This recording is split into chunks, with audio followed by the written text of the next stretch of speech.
আজি সাধাৰণ সভাই অহা 21-22 নৱেম্বৰৰ দিনটো থিৰাং কৰিছে আৰু সাহিত্য সভাৰ মহাৰজত জয়ন্তীৰ দুদিনীয়া কাৰ্যসূচী লৈছে, য'ত মুখ্য অতিথি হিচাপে অসম সাহিত্য সভাৰ সন্মানীয় সভাপতি ডক্টৰ বসন্ত গোস্বামী ডাঙৰীয়াক নিমন্ত্ৰণ কৰাৰ সিদ্ধান্ত লৈছে। তাতে আলোচনা চক্ৰ, কবি সন্মিলনকে ধৰি কেইবাটিও কাৰ্যসূচীৰ লগতে আমাৰ কলিয়াবৰ শাখা সাহিত্য সভাৰ আৰু কলিয়াবৰীয়া সাহিত্যিকৰ কিছু স্মৃতি সংৰক্ষণৰ কথাও চিন্তা কৰিছে।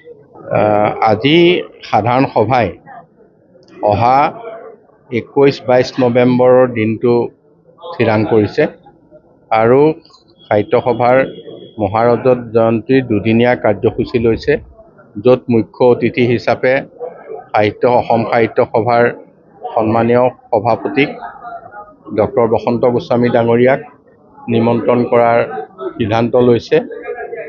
তাতে আলোচনা চক্ৰ, কবি সন্মিলনকে ধৰি কেইবাটিও কাৰ্যসূচীৰ লগতে আমাৰ কলিয়াবৰ শাখা সাহিত্য সভাৰ আৰু কলিয়াবৰীয়া সাহিত্যিকৰ কিছু স্মৃতি সংৰক্ষণৰ কথাও চিন্তা কৰিছে।